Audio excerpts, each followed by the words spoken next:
ప్రసంగించడానికి అవకాశం కల్పించినందుకు ధన్యవాదాలు. అయితే రాష్ట్రపతి ప్రసంగం లోపల అన్ని విషయాలు అన్ని కోణాలలో ఉన్నప్పటికీ ఈ దేశంలో మెజార్టీ ప్రజలైనటువంటి ఓబీసీలకు 56% జనాభా కలిగినటువంటి ఓబీసీలకు 76 సంవత్సరాల స్వతంత్రం తర్వాత కూడా వాళ్లకు సరి అయిన న్యాయం జరగడం లేదు. విద్య, ఉద్యోగాలు, రాజకీయ అన్ని రంగాల లోపల కూడా అన్యాయం జరుగుతుంది. భారతదేశము అభివృద్ధి అంచులకు పోతున్న అగ్రదేశంగా రూపొందడానికి బాటలు వేసిన ఈ దేశంలోని 56% ప్రజలకు మానవ హక్కులు, ప్రజాస్వామ్య హక్కులు, రాజ్యాంగబద్ధమైనటువంటి హక్కులు ఇంతవరకు రాలేదు. ప్రధానంగా బీసీ జాబితాలో అనేక కులాలు ఉన్నాయి. 2600కు పైగా కులాలు ఉన్నాయి. ఈ కులాల్లో denotified tribes, semi denotified tribes, nomadic tribes, సంచార జాతులు, అత్యంత వెనుకబడిన కులాలు, దోబీసు, hair cutters, stone cutters, fishermens, shepherds, ఇట్లాంటి అత్యంత వెనుకబడిన కులాలు ఉన్నాయి. ఈ కులాలకు 76 సంవత్సరాల స్వతంత్రం తర్వాత కూడా వారికి సమాన హక్కులు రాలేదు. వారికి ఏ రంగంలో కూడా అభివృద్ధి రాలేదు. భారతదేశము అగ్రదేశంగా చెప్పుకుంటున్న ఈ తరుణం లోపల కూడా బీసీలకు విద్యారంగం లోపల, ఉద్యోగ రంగం లోపల, అదేవిధంగా రాజకీయ రంగం లోపల చాలా వెనుకబడి ఉన్నారు. ఉదాహరణకు తీసుకున్నట్లయితే దేశం లోపల మనం చాలా పెద్దగా చెప్పుకుంటున్నప్పటికీ ఇంకా 32% ప్రజలు నిరక్షరాస్యత కింద ఉన్నారు. వీరికి విద్య ఇవ్వవలసినటువంటి బాధ్యత రాజ్యాంగమైనటువంటి బాధ్యత. ఎస్సీ, ఎస్టీ, బీసీ ఈ కులాలకు విద్య అందివ్వడం లోపల ఈ 76 సంవత్సరాల స్వతంత్రం లోపల అన్ని ప్రభుత్వాలు, గత ప్రభుత్వాలు, ప్రస్తుత ప్రభుత్వాలు వెనుకబడి ఉన్నాయి. పూర్తి శ్రద్ధ తీసుకోవడం లేదు. ఓబీసీలకు ఇచ్చేది చారిటీ కాదు, it is a constitutional right, it is a democratic right. కాబట్టి కానీ ఈ ప్రభుత్వాలు ఆ విషయాన్ని ఆలోచించడం లేదు. ఒకవైపు భారతీయ జనతా పార్టీ ప్రధానమంత్రిని ఓబీసీ వర్గానికి చెందిన వాళ్ళు ఇచ్చారు, అందుకు మేము థ్యాంక్స్ చెప్తున్నాం. కానీ ఇదే సమయంలో ఓబీసీ ప్రధానమంత్రి ఉండడమే కాదు, ఓబీసీ యొక్క డెవలప్మెంట్కు విధానాలు ఉండాలి. ఓబీసీ ప్రజలు ఇప్పటికీ అడుక్క తినేటోళ్ళు ఉన్నారు, బిచ్చగాళ్ళు ఉన్నారు, సంచార జాతులు ఉన్నారు.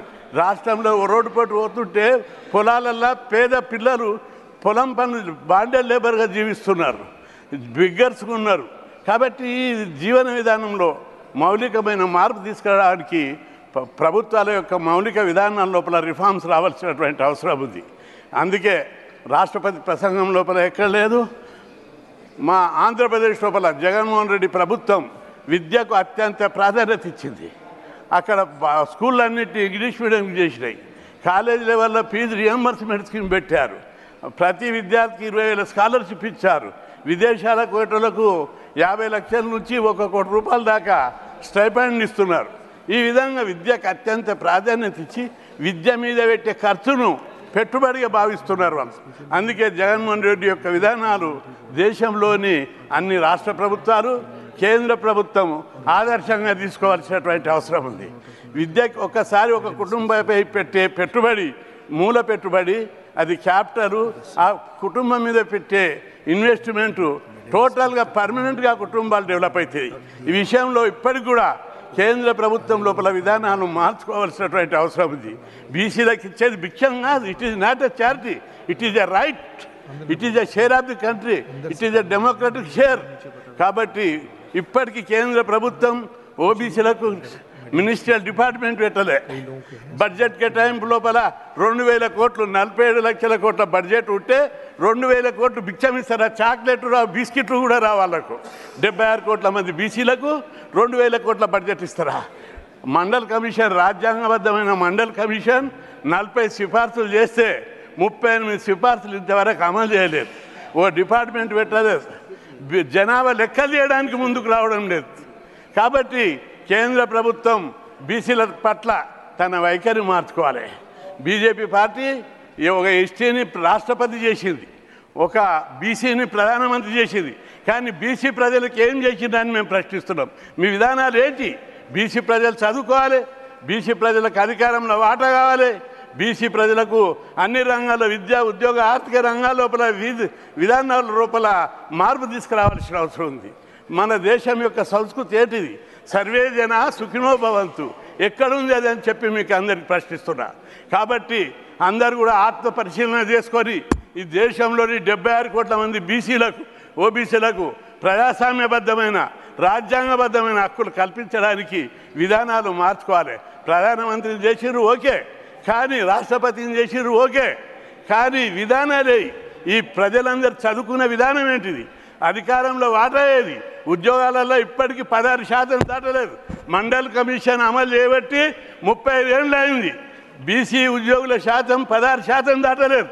అదేవిధంగా కేంద్రంలో ప్రిన్సిపల్ సెక్రటరీలు దాదాపు 100 మంది ఉన్నారు. ప్రిన్సిపల్ సెక్రటరీలు విధాన నిర్ణయాలు చేసేటోళ్ళు వాళ్ళు, కానీ అందులో ఓబీసీల సంఖ్య ఎంత? 3 మాత్రమే. ఇదే ఈ దేశంలో ఉన్నటువంటి విధానం అని నేను ప్రశ్నిస్తున్నా. కాబట్టి పార్టీ ప్రభుత్వం తన విధానాలు ఓబీసీల పట్ల మార్చుకోవాలి. ప్రపంచంలో అనేక దేశాల లోపల దోపిడీ, పీడన, వివక్ష, డిస్క్రిమినేషన్ ఎక్కడుంటే అక్కడ తిరుగుబాటు వచ్చింది. ప్రజలు తమ హక్కుల కోసం తెగించి పోరాడుతున్నారు. చైనా చూసుకో, జపాన్ తీసుకో, రష్యా చూసుకో, ఫ్రెంచ్ తీసుకో, ఏ దేశంలో అయినా ప్రజలు తమ హక్కుల కోసం, తమ అస్తిత్వం కోసం, తమ ఆత్మ గౌరవం కోసం, తమ ఉనికి కోసం తిరుగుబాటు చేశారు. ఈ దేశం బుద్ధుడు పుట్టిన దేశం, వివేకానందుడు పుట్టిన దేశం, శంకరాచార్యుడు పుట్టిన దేశం. ఇట్లాంటి దేశంలో శాంతి అహింస అని మాట్లాడుకుంటున్నాం మనం. కాబట్టి శాంతి అహింస ఆ సర్వేజన సుఖినో భవంతు అనుకుంటేనే ఈ దేశంలో కొంతమంది సుఖాన్ని క్యాపిటలిస్టులు, కార్పొరేటర్లు సుఖం కాదు, అట్టడుగు ప్రజల సుఖం కావాలి. అందుకోసం బీజేపీ పార్టీ ప్రధానమంత్రి నరేంద్ర మోడీ ఆయన అంటే మేము గౌరవిస్తాం. ఒక యోగి గర్నే గావ్నే ఖాందాన్నే ఈ దేశం కోసం సాక్రిఫైస్ చేశారు. కానీ పేద ప్రజల అభివృద్ధి లేకుండా ఎవరి కోసం ఆ డెడికేషన్ అని చెప్పి నేను అడుగుతున్నా. కాబట్టి వివేకానందుడు పుట్టిన దేశం, బుద్ధుడు పుట్టిన దేశం, అనేక మంది మహానుభావులు పుట్టినటువంటి దేశం.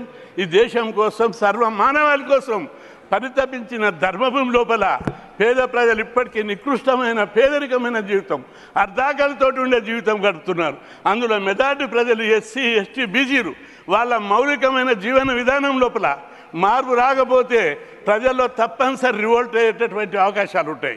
ఆ విషయాన్ని ప్రపంచ చరిత్ర మనకు చెప్తున్నది. ఈ విషయాన్ని కేంద్ర ప్రభుత్వం గుర్తించి బీసీలకు రావాల్సిన, ఓబీసీలకు రావాల్సిన హక్కులన్నింటినీ చట్టసభల్లో రిజర్వేషన్లు పెట్టాలి. జనాభా ప్రకారం జనాభా లెక్కలు తీయాలి. కేంద్రంలో మంత్రిత్వ శాఖ పెట్టి స్కాలర్షిప్లు, ఫీజులు, హాస్టళ్ళు, రెసిడెన్షియల్ పాఠశాలలు పెట్టి ఎడ్యుకేషన్ ప్రమోట్ చేయాలి, క్వాలిటీ ఎడ్యుకేషన్. కాబట్టి బేటీ బచావ్ బేటీ పడావ్ కాదు, కైసా పడితే वो लोगों का फाइनेंशियल असिस्टेंट दिए तो पढ़ते, नहीं तो कैसे पढ़ते. కాబట్టి ఈ విధానాల లోపల మార్పు తీసుకురావాలి. ఆలోచన లోపల మార్పు రాకపోతే తప్పనిసరి బీసీలు ఈరోజు దేశవ్యాప్తంగా ఉద్యమం చేస్తున్నారు. మా జనాభా లెక్కలది, మా వాటా మాకు, మా షేర్ మాకు అని అడుగుతున్నారు. కాబట్టి కేంద్ర ప్రభుత్వంలో ఉన్న అనేక మంది మనం వేదభూమి, కర్మభూమి అని మనం చెప్పుకుంటున్నాం. కానీ ఈ వేదభూమిలో, కర్మభూమి లోపల సగం మంది ప్రజలు 30% ప్రజలు ఆ అర్ధాకలతోటి, అజ్ఞానంతో, అమాయకత్వంతో కొట్టిమిట్టాడుతున్నారు. వాళ్ళ హక్కుల గురించి ఓబీసీలో పుట్టిన ప్రతి ఒక్కరు కూడా పార్టీలకు అతీతంగా పోరాడాలని ఇప్పుడు బడ్జెట్ లోపల 2000 కోట్ల 47 లక్షల కోట్లు ఉంటే 2 లక్షల కోట్లు కేటాయిస్తే ఏం పోయింది? ఎవరికి కేటాయిస్తున్నారు? ఈ దేశ ప్రజలకే కేటాయిస్తున్నాం. ఈ దేశ ప్రజలు భారతమాత ముద్దు బిడ్డలు వీళ్ళంతా. Not the enemies, not from China, not from any other countries. వాళ్ళు అక్కడికి వెళ్ళి వలస రాలేదు. వీళ్ళంతా ఇక్కడ పుట్టారు. ఈ దేశ బిడ్డలు, ఈ భూమి పుత్రులు వీళ్ళంతా. వీళ్ళని అభివృద్ధి చేయవలసినటువంటి బాధ్యత భారత ప్రభుత్వం మీద ఉంది. అందుకోసం బీసీల యొక్క, ఓబీసీల యొక్క విద్య, ఉద్యోగ, ఆర్థిక అభివృద్ధికి ఖచ్చితంగా సమూలంగా ఆలోచించి ఒక పెద్ద ఎత్తున మార్పులు తీసుకురావడానికి చర్యలు తీసుకోవాలని చెప్పి మీ ద్వారా ప్రభుత్వానికి సందర్భంగా విజ్ఞప్తి చేస్తున్నా. అదేవిధంగా ఎస్టీ, ఎస్సీ, ఎస్టీ, ఓబీసీలకు ప్రైవేట్ రంగంలో కూడా రిజర్వేషన్లు పెట్టాలి. మొత్తం ప్రైవేటైజేషన్ అవుతుంది ఈ తరుణంలో. No government jobs. కాబట్టి గవర్నమెంట్ జాబులు రావాలంటే, ప్రైవేట్ రంగంలో జాబులు రావాలంటే జనాభా ప్రకారము ఎస్సీ, ఎస్టీ, ఓబీసీలకు ప్రైవేట్ రంగంలో జాబ్స్ ఇవ్వాలని చెప్పి, అదేవిధంగా సుప్రీంకోర్టు, హైకోర్టులో జడ్జెస్ ఓబీసీలు లేరు, ఎస్సీ ఎస్టీలు లేరు. ఆ ఎస్సీ ఎస్టీ ఓబీసీలకు హయ్యర్ జ్యుడిషియల్ లోపల రిజర్వేషన్లు ఇవ్వాలి. ఎందుకంటే సుప్రీంకోర్టులో ఒక్క ఓబీసీ జడ్జి లేడు. ఏ కోర్టు ఆ కేసులు పోయినా మొన్న చూడు అగ్రకులాలోని ఈడబ్ల్యూఎస్కేమో 10% రిజర్వేషన్లు పడితే 50% సీలింగ్ దాటొచ్చని చెప్పారు. పంచాయతీరాజ్ రిజర్వేషన్లు, రాజకీయ రిజర్వేషన్లు దానికి మెరిట్లు అవసరం లేదు. 10% పెంచొద్దు, తప్పు, ఇది రాజ్యాంగ విరుద్ధం, ఇది కోర్టు తీర్పులకు విరుద్ధం అని తీర్పు చెప్పారు. ఇదేనా ఈ దేశంలో ఓబీసీలకు న్యాయం? ఇంత అన్యాయమా? ప్రపంచంలో ఇంత అణచివేత, ఇంత అన్యాయం ఎక్కడన్నుందా? ఆఫ్రికాలో ఉండే, అమెరికాలో ఉండే, అక్కడ తిరుగుబడ్డారు ప్రజలందరూ.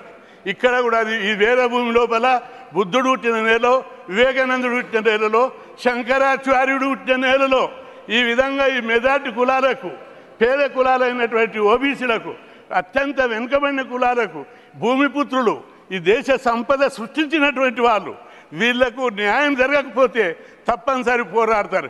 ఈ పోరాటాన్ని గుర్తించాలి. అగ్రకులాలు ఈడబ్ల్యూఎస్కు రిజర్వేషన్లు పెట్టారు 10%. వాళ్ళు ఎప్పుడైనా అడిగినరా? ఏదైనా రిప్రజెంటేషన్ ఇచ్చిర్రా? వాళ్ళు ఏదైనా ధర్నా చేసిరా? అడగకుండా అందులో 3% ఉంటే 10% పెట్టారు. బీసీలు 56% ఉంటే 27% పెట్టారు. ఇది ఎక్కడ న్యాయం? ఇది ఎక్కడ అడవికి న్యాయం అని చెప్పి మేము ప్రశ్నిస్తున్నాం. కాబట్టి ఐఏఎస్లో, ఐపీఎస్లో వల్ల లాస్ట్ కటప్ తీయండి. ఎస్సీ ఎస్టీల కంటే తక్కువ మార్కులు వచ్చిన వాళ్ళకు కూడా ఈడబ్ల్యూఎస్ కింద రిజర్వేషన్లు వచ్చాయి. ఇదేనా న్యాయం? ఈ దేశంలో ఉన్న న్యాయం అని చెప్పి నేను ప్రశ్నిస్తున్నా. కాబట్టి మీ ద్వారా ప్రభుత్వానికి విజ్ఞప్తి చేస్తున్నా. దేశం లోపల, ప్రభుత్వ శాఖల లోపల, ప్రభుత్వ రంగ సంస్థల లోపల 16 లక్షల ఉద్యోగాలు ఉన్నాయి. వాటిని భర్తీ చేస్తలేరు. వాటిని భర్తీ చేస్తే మొత్తం ఓబీసీ, ఎస్సీ ఎస్టీలకు వస్తేనే కుట్ర దీనంటే దాగి ఉన్నది. కాబట్టి ఆ ఉద్యోగాలు భర్తీ చేయాలని, అదేవిధంగా ప్రతి ప్రైవేట్ రంగంలో రిజర్వేషన్లు కల్పించాలని, కేంద్రంలో ఓబీసీలకు ప్రత్యేక మంత్రిత్వ శాఖ పెట్టాలని, ఈ విధమైనటువంటి ఆలోచనలు మౌలికంగా మేమేమడుగుతున్నాం? ఈ దేశంలో పంచాయతీరాజ్ రిజర్వేషన్లు బీసీలు 56% ఉంటే 34 ఉండే, ఈ 73, 74 రాజ్యాంగ సవరణ ప్రకారం దాన్ని కూడా తగ్గించి 34 నుంచి 18, 19, 20కి రెడ్యూస్ చేస్తారా? ప్రతి హైకోర్టు, ప్రతి సుప్రీంకోర్టు, అరే మీ ఈ దేశంలో ఎంపీలు మీరే, ఎమ్మెల్యేలు మీరే, ముఖ్యమంత్రులు మీరే, మా వాళ్ళు సర్పంచులు అయితే కూడా ఓర్వరా? ఇదే ఈ దేశంలో న్యాయం. కాబట్టి మీ ద్వారా ఈ ప్రభుత్వానికి విజ్ఞప్తి చేస్తున్నా. పంచాయతీరాజ్ రిజర్వేషన్లకు రాజ్యాంగ సవరణ చేసి బిల్లు పెట్టి పంచాయతీరాజ్ రిజర్వేషన్లకు అమెండ్మెంట్ తీసుకొచ్చి జనాభా ప్రకారం పెట్టాలని మీ ద్వారా ప్రభుత్వానికి నేను సూచిస్తున్నా. అదేవిధంగా పార్లమెంట్లో బీసీ బిల్లు పెట్టి చట్టసభల్లో discrimination, gender discrimination, caste discrimination ఈ దేశంలో ఉంది. జెండర్ డిస్క్రిమినేషన్కు ఉమెన్ బిల్లు పెట్టారు. We're welcoming it. At the same time caste discrimination ఉంది. అధికారంలో వాటా లేదు. ఆ వాటా కోసం బీసీ బిల్లు పెట్టడానికి ఎందుకు సంకోచిస్తున్నారని చెప్పి మేము అడుగుతున్నాం. తప్పనిసరి ఈరోజు పెట్టకపోతే రేపైనా పెడతారు. చరిత్రలో జరిగి తీరవలసిందే. కాబట్టి ఈ దేశంలో సర్వేజన సుఖినో భవంతు అంటే తప్పనిసరి మెజార్టీ ప్రజలైనటువంటి బీసీలకు అన్ని రంగాల్లో జనాభా లెక్కలు తీసి జనాభా ప్రకారం ఈ వర్గాలకు వాటా ఇవ్వాలని చెప్పి మీ ద్వారా ప్రభుత్వానికి విజ్ఞప్తి చేస్తున్నా. అదేవిధంగా ఈ పంచాయతీరాజ్ రిజర్వేషన్లకు కూడా రాజ్యాంగ భద్రత కల్పించాలని చెప్పి విజ్ఞప్తి చేస్తున్నా. ఒక విషయం మీ దృష్టికి తీసుకొస్తున్నా. ఈ దేశంలో ఎంత అన్యాయం ఉంది ఓబీసీల కంటే. అనేక పోరాటాల తర్వాత 10 ఏళ్ల కింద ఐఐటి, ఐఎంలో రిజర్వేషన్లు పెట్టారు. ఐఐటి, ఐఎంలో ఒక దోబి, ఒక షెపర్డు, ఒక స్టోన్ కట్టరు, ఒక బెగ్గర్ కొడుకుకు సీట్ వస్తుంది. బట్ అక్కడ ఎంత ఫీజు ఉంది? 1,80,000 ఫీజు ఉంది. Can a person who came from beggar community, came from Dobi community, they are affordable to pay that huge amount of fees? Why the government is not bearing the total fees from these lowest communities? కాబట్టి ప్రభుత్వం తన విధానాలు మార్చుకోవాలి. ఐఐటీలో సీట్లు ఇచ్చి, ఐఐఎంలో సీట్లు ఇచ్చి వాళ్లకు మీరు ఫీజు కట్టకపోతే ఎట్లా చదువుకుంటారని నేను అడుగుతున్నా. కాబట్టి మీ ద్వారా ప్రభుత్వానికి విజ్ఞప్తి చేస్తున్నా. తప్పనిసరి బీసీలకు ఈ దేశంలో డిస్క్రిమినేషన్ జరుగుతుంది. చిన్న చూపు చూస్తున్నారు. సెల్ఫ్ రెస్పెక్ట్ లేదు. కాబట్టి వర్గాలకు న్యాయం చేయడానికి ప్రభుత్వం తనంత తాను మీరు ప్రధానమంత్రిని చేసిన వ్యక్తి రాష్ట్రపతిని చేసిన పార్టీ ఈ చిన్న చిన్న డిమాండ్లు ఎందుకు చేస్తలేదని నేను మిమ్మల్ని ప్రశ్నిస్తున్నా. కాబట్టి ఆత్మశోధన చేసుకొని ఆత్మ పరిశీలన చేసుకొని నెగిటివ్గా తీసుకోకుండా పాజిటివ్గా వీళ్ళు కూడా మా తమ్ముళ్ళు భారతమాత ముద్దు బిడ్డలు భారతమాత పిల్లలు అని చెప్పి పాజిటివ్ కోణంలో ఆలోచించి ఈ వర్గాలను అభివృద్ధి చేయడానికి ఈ వర్గాల యొక్క ఈ కులాల యొక్క శక్తియుక్తులు మేధాశక్తి ప్రతిభ భారతదేశ అభివృద్ధికి వినియోగించాలని చెప్పి అందుకోసం తమను ఆలోచించాలని విజ్ఞప్తి చేస్తున్నా. అనేక మంది మేధావులు అనేక మంది ప్రతిభావంతులు ఈ దేశంలో అవకాశం లేక అమెరికాకు ఆస్ట్రేలియాకు కెనడాకు వలస పోతున్నారు. ఈ దేశంలో వాళ్ళని ఉపయోగించుకుంటే వాళ్ళ మేధస్సులు శక్తియుక్తులు ఈ పేద కులాల యొక్క శక్తియుక్తులు పదవి పెట్టి ఉపయోగించుకుంటే వాళ్ళకు వెల్ ట్రైన్ చేస్తే ఈ భారతదేశం యొక్క అభివృద్ధి చాలా స్పీడ్గా పెరిగే అవకాశం ఉంటుంది. కాబట్టి మీ ద్వారా ప్రభుత్వాన్ని పేద కులాలను నెగిటివ్ కోణంలో చూడకుండా కుల కోణంలో ఈర్ష్య అసూయ ద్వేషాలతో చూడకుండా పాజిటివ్గా ఆలోచించి ఈ దేశంలో సమాన ధర్మం సమాన న్యాయం ఇవ్వాలనే కోణంలో ఆలోచించి బీసీ కులాలకు అన్ని రంగాల్లో వాటా ఇవ్వాలి. ఇది ప్రజాస్వామ్యం. మాకు ఓటేసేటప్పుడు వాటా ఉంటుంది, కేంద్రం చేసి రాష్ట్రాలు చేసి అప్పులలో వాటా ఉంటాయి, అధికారం మీకు ఇవ్వడానికి వాటా ఉంటుంది. మాకు అధికారంలో సంపదలో వాటా ఇవ్వడానికి లేదా? బ్యాంకులో రుణాలు తీసుకున్నారు, 16 లక్షల కోట్ల బ్యాంకు రుణాలను మాఫీ చేశారు. ఈ పేద కులాలైన రైతులకు పేద కులాల స్వయం ఉపాధి పథకాలకు ఎవరికైనా రైతు రుణాలు వీళ్ళు తీసుకున్న రుణాలు మాఫీ చేశారా? కాబట్టి కేంద్ర ప్రభుత్వం తన టోటల్ దృక్పథాన్ని మార్చుకోవాలి. బీసీలకు ఒక సపరేట్ డిపార్ట్మెంట్ పెట్టాలి, అదేవిధంగా బడ్జెట్ కేటాయించాలి, స్కీములు ఎవాల్వ్ చేయాలి, స్కీములు డిజైన్ చేయాలి, వీళ్ళని అన్ని రంగాల్లో డెవలప్ చేయాలి. 76 కోట్ల మంది బీసీలను డెవలప్ చేయకుండా భారతదేశం ఎప్పుడు అగ్రదేశంగా కాదు.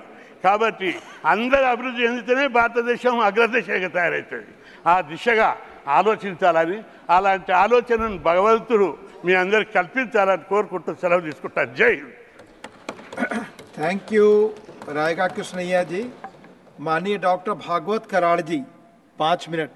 Doctor Bhagwat Karad ji please 5 minutes 5 minute.